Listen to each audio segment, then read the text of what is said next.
कहानी शुरू होती है मम्मीज की दुनिया से। यहाँ एक ज़बरदस्त किस्म की रेस चल रही है। इसका चैंपियन कई सालों से ठट है। वो अभी भी रेस को जीतने ही वाला था कि और मुश्किल लग रहा है। ठट की गाड़ी का टायर निकल गया है। इससे पहले वो हार जाता, वो अपनी होशियारी दिखाते हुए अपनी गाड़ी को उछाल लेता है। तरह उसके पीछे आने वाले दो रेसर्स एक दूसरे से टकरा कर ही नीचे गिर जाते हैं। ठट बामुश्किल बॉर्डर लाइन क्रॉस करके जीत जाता है। इसके बाद यहीं से सीन कट करके हमें एक आर्कियोलॉजिस्ट को दिखाया जा रहा है। आर्कियोलॉजिस्ट पुरानी चीजों पर स्टडी करते हैं। नेफर नामी प्रिंसेस की कॉफिन को ढूंढ रहा था। उसे प्रिंसेस की मम्मी चाहिए थी अपने म्यूजियम में रखने के लिए। इस आर्कियोलॉजिस्ट को नेफर का कॉफिन मिल ही जाता है। लेकिन हैरानी की बात ये थी कि उस कॉफिन के अंदर तो मम्मी ही नहीं थी। आर्कियोलॉजिस्ट भी ये सब देखकर बहुत हैरान था। वो देखता है कि कॉफिन के ऊपर कोई पुरानी लैंग्वेज में कुछ लिखा हुआ था। और करने पर आर्कियोलॉजिस्ट को पता चलता है ये कॉफिन कोई आम कॉफिन नहीं है, बल्कि ये कॉफिन दो दुनिया को मिलाता है, यानी इंसानों की दुनिया को और मम्मीज की दुनिया को। आर्कियोलॉजिस्ट को तो ये पढ़कर यकीन ही नहीं आ रहा था, लेकिन वो देखता है एक अजीबोगरीब बग जो उसने कभी इंसानी दुनिया में नहीं देखा था। बग बहुत तेजी से चलते चलते अचानक से गायब हो जाता है। उसका मतलब था वो बग दूसरी दुनिया में जा चुका है। इसी दुनिया में ठट जो कि अपनी रेस जीता है, उसके बाद वो अपने फैंस को ऑटोग्राफ देता है। फिर उसके बाद ऐलान करता है कि वो आज से इस काम से रिटायरमेंट लेता है। आइंदा वो किसी रेस में हिस्सा नहीं लेगा। का भाई ऐसा नहीं चाहता था। वो कहता है कि तुम्हें रेसिंग नहीं छोड़नी चाहिए थी। ठट डर चुका था। वो डर चुका था कि कहीं वो अपना रिकॉर्ड तोड़ दे, जिस तरह वो आज हारते हारते बचा है। आइंदा ये ना हो कि वो हार जाए। ये बातें वो अपने भाई से तो नहीं कहता, पर उठकर मार्केट चला जाता है। हाँ, उसकी टक्कर हो जाती है एक लड़की के साथ। बेशक वो दोनों ही यहाँ कसूरवार थे, लेकिन यहाँ पे वो लड़की ऐसा चौंकाती है कि सारी लड़की ठट की है। ठट को बहुत बातें सुनाती है कि तुम्हें नजर नहीं आता, इंसान देख के भी तो चल सकता है। ऐसा कहते ही वो वहाँ से चली जाती है। कुछ देर बाद हमें इसी लड़की को दिखाया जाता है जो कि रॉयल पिरामिड में, यानी कि ये लड़की ही असल नेफर है। इसकी मम्मी को वो आर्कियोलॉजिस्ट ढूंढ रहा था। फिरौन की बेटी थी। उसे गाना जाना बहुत पसंद था, लेकिन एक प्रिंसेस होने की वजह से वो ये काम नहीं कर सकती थी। उसकी मेड उसे यही समझा रही थी कि इस जगह फिरौन भी आ जाता है और उसे बताता है कि हम जल्दी एक परिंदे को जिंदा करेंगे, हमारे लिए एक लड़का ढूंढ कर लाएगा, परफेक्ट मैच जिसके साथ तुम्हारी शादी कर दी जाएगी। को शादी नहीं करनी थी। वो कहती है कि एक बर्ड मेरी जिंदगी का फैसला कैसे कर सकता है, तो अभी शादी भी नहीं करनी। जिस पर फिरौन कहता है कि हर प्रिंसेस का शादी करना जरूरी है। अगले दिन उनकी ये रस्में शुरू हो जाती हैं। एक मशीन के जरिए से एक बर्ड को जिंदा किया जाता है। उसने नेफर के लिए एक लड़के को ढूंढ के लाना था। देखते हैं कि ठट का भाई भी अपने खिलौनों से खेल रहा है। वो परिंदा भी उड़ते उड़ते उनकी घर के सामने से ही गुजर रहा था। ठट के भाई का खिलौना लगने की वजह से वो ठट के घर पर गिर जाता है। अचानक से रॉयल गार्ड ठट के घर पर आ जाते हैं और उसे उठाकर रॉयल पिरामिड ले आते हैं। उनको तो कुछ समझ नहीं आती कि उसके साथ क्या हो रहा है। अचानक उसे सारी बात बताई जाती है और ये भी कहा जाता है कि उसे अब एक प्रिंसेस से शादी करनी है, लेकिन वो तो खुद भी किसी से शादी नहीं करना चाहता था। के इनकार करने पर फिरौन कहता है कि अगर तुमने इनकार किया तो तुम्हारी आंखें और जुबान काट दी जाएगी। अब ठट क्या करता, उसे ये बात माननी पड़ती है, लेकिन अब फिरौन उसे एक अंगूठी देते हैं पाल के रखने के लिए। ये अंगूठी कल को ठट ने नेफर को देनी थी, यानी अपनी वाइफ को देनी थी। नेफर और ठट को अकेले में बात करने के लिए कुछ वक्त भी दिया गया था, लेकिन दोनों ने एक दूसरे से कुछ ज्यादा बात नहीं की थी, पर एक दूसरे के बिहेवियर से ये जान गए थे कि वो दोनों शादी नहीं करना चाहते। अब रात हो जाती है। दिखाया जाता है कि मम्मीज की दुनिया में ना दिन होता है ना रात होती है। ये सब कुछ वो खुद आर्टिफिशियल ही करते हैं। जो भी हो, पर ठट का भाई बहुत खुश था क्योंकि उसकी शादी हो रही थी। भी एक प्रिंसेस से ऐसे में उसे रॉयल पिरामिड में रहने का मौका भी मिलता। वो ठट से कहता है कि प्लीज मुझे अपनी रिंग भी दिखाओ ना, लेकिन ठट ऐसा करने से मना कर देता है क्योंकि ये रिंग बहुत ही ज्यादा कीमती है। उसे अपने घर में छुपा देता है। जबकि हमें दूसरी तरफ आर्कियोलॉजिस्ट को दिखाया जाता है। उसने एक ड्रोन बनाया है। वो उस ड्रोन को भेजता है मम्मीज की दुनिया में, जो कि पहुंच जाता है ठट के ही घर पे। तो फिलहाल घर पे नहीं था, इसीलिए उसे कुछ पता नहीं चलता। सब चीजें छेड़ते छड़ाते उस आर्कियोलॉजिस्ट के हाथ लग जाती है वही रिंग जो कि ठट ने अपनी वाइफ को देनी थी शादी वाले दिन। रिंग को देखते ही वो आर्कियोलॉजिस्ट फौरन ही उस रोबोट को अपनी दुनिया में लाने की कोशिश में लग गया था कि यहाँ पर चीजें काफी उलट पुलट हो चुकी थी। इन्हीं चीज़ों का अचानक से एक धमाका होता है, जिसको सुनते ही वो उसका ठट और भाई जल्दी से घर में आ जाते हैं। जिसको देखते ही पता चलता है कि कोई उनकी रिंग चुरा गया है। इतनी देर में ठट को पता चल जाता है कि ये काम किसी दूसरी दुनिया के इंसान या किसी और चीज का है। अब उसे वो रिंग हासिल करनी है तो उसे दूसरी दुनिया में जाना होगा। वो लोग इस ब्रिज को इस्तेमाल करते हुए आ जाते हैं उस इंसानी दुनिया में। यहाँ गौर करने पर उसे आर्कियोलॉजिस्ट के हाथ में एक रिंग का बॉक्स दिखता है।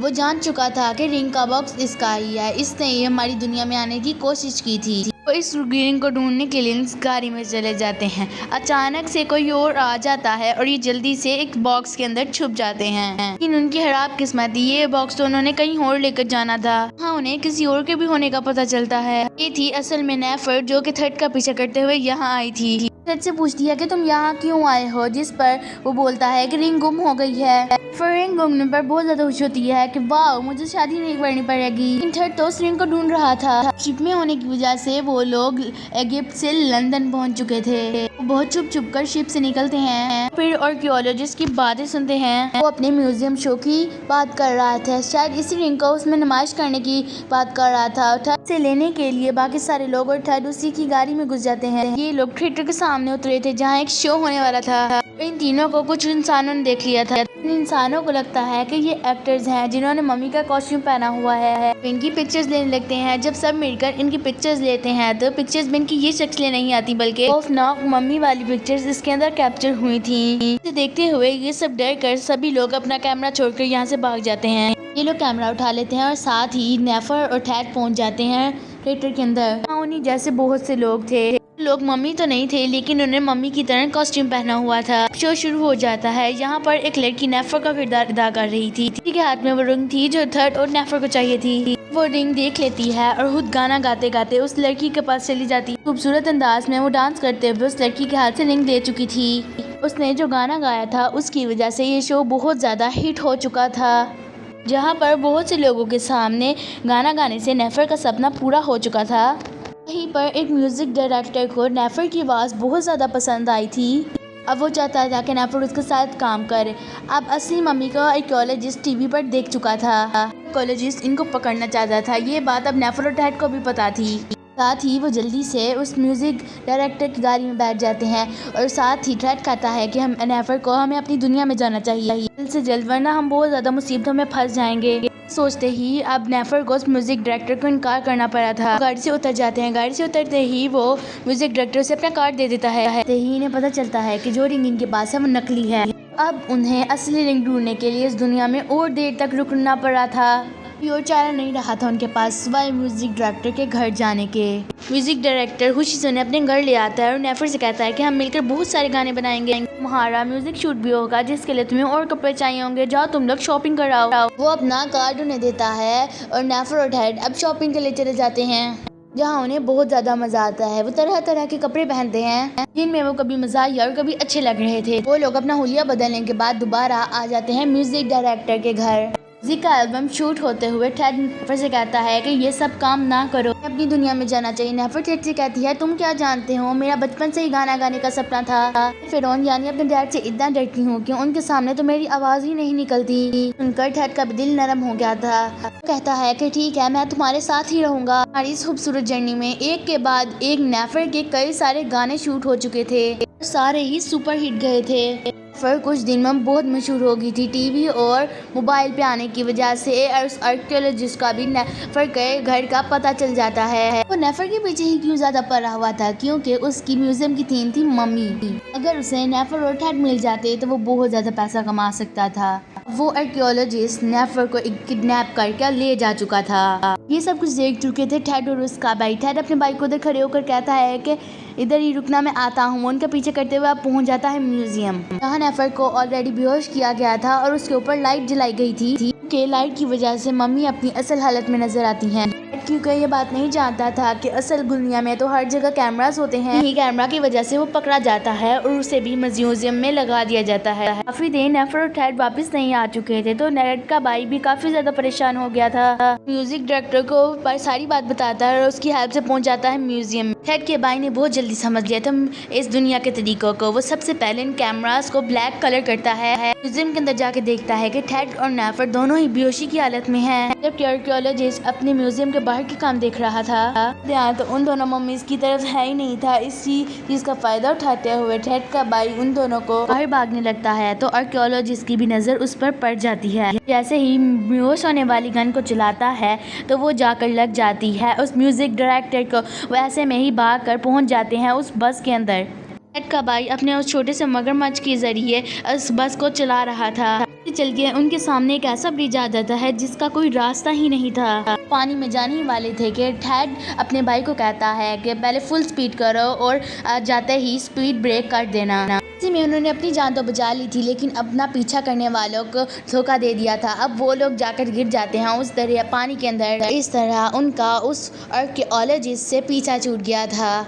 का भाई काफी होशियार था। उसने म्यूजियम से निकलने से पहले वो असली रिंग भी ले ली थी। फाइनली वो अपनी दुनिया में जा सकते थे लेकिन टेड ने अपनी दुनिया में वापस जाने की जल्दी नहीं दिखाता। नेफर से कहता है कि क्योंकि इस दुनिया ने तुम्हारे सपने पूरे किए हैं, क्या तुम इस दुनिया में रहना चाहती हो। नेफर अपनी दुनिया में जाना ज्यादा पसंद करती है को इसलिए अपने सपने भुलाने पड़ते हैं। क्योंकि इस वक्त वो लंदन में थे इसलिए म्यूजिक डायरेक्टर की हेल्प लेकर वो पहुंच जाते हैं एक फ्लाइट लेकर इजिप्ट। हाँ, वो अपने खुफिया कॉफिन की वजह से फाइनली अपनी दुनिया में वापस आ चुके थे। लेकिन वो लोग ये नहीं जानते थे कि जिस प्लेन से वो लोग इजिप्ट आए हैं उस प्लेन से वो आर्कियोलॉजिस्ट भी इजिप्ट आ रहा था। एक बहुत बड़ी सी क्रेन लेकर इस मम्मीज की दुनिया पर हमला कर देता है और क्रेन को चलाते चलाते वो पहुंच जाता है रॉयल पिरामिड की तरफ। हाँ, उसके सामने आ जाता है फिरौन। फिरौन के सामने बाकी सारी चीजें क्या थी। अगर उसको फिरौन म्यूजियम के लिए मिल जाता तो क्या ही बात थी, वो कितना अमीर हो जाता। इसी सोच में वो फिरौन को किडनैप कर लेता है। नेफर उसे बचाने की कोशिश करती है क्योंकि टेड अपने घर था। टेड अब उससे प्यार करने लगा था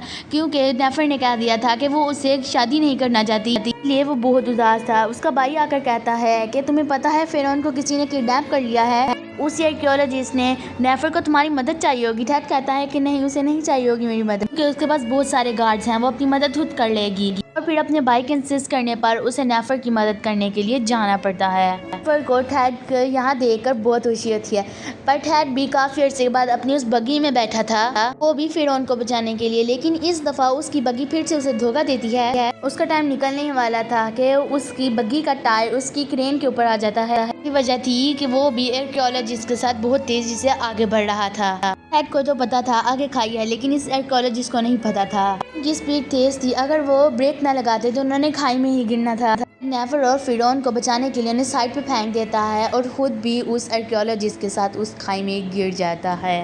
नेफर बहुत ज़्यादा उदास थी कि उसने उसको और उसके डैड की जान बचाने के लिए अपनी जान दे दी। नेफर बहुत ज़्यादा परेशान थी। वो एक दफ़ा अपना इजहार भी कर चुकी थी कि वो टेड से कितना ज़्यादा प्यार करती है। लेकिन अचानक से टेड वापस ऊपर आ जाता है क्योंकि उसने उस रिंग को आगे से बांधकर अपने गले में पहन लिया था। उसी धागे ने उसकी जान बचाई थी क्योंकि वो धागा उस पत्थर के साथ अड़ गया था। को जिंदा देखकर नेफर जितनी खुश थी उतना कोई खुश ना होता। यहाँ पर नेफर टेड को गले लगा लेती है और वो दोनों ही इन्फ्रेंस करते हैं कि वो दोनों ही एक दूसरे को बहुत प्यार करते हैं। अगले दिन उन दोनों की शादी हो जाती है और शादी वाले दिन नेफर अपना गाना गाती है। आज तो फिरौन ने भी उसे नहीं रोका था। वो बहुत ज़्यादा खुश थी और इसी सब के साथ ये मूवी यहाँ पर ख़त्म हो जाती है।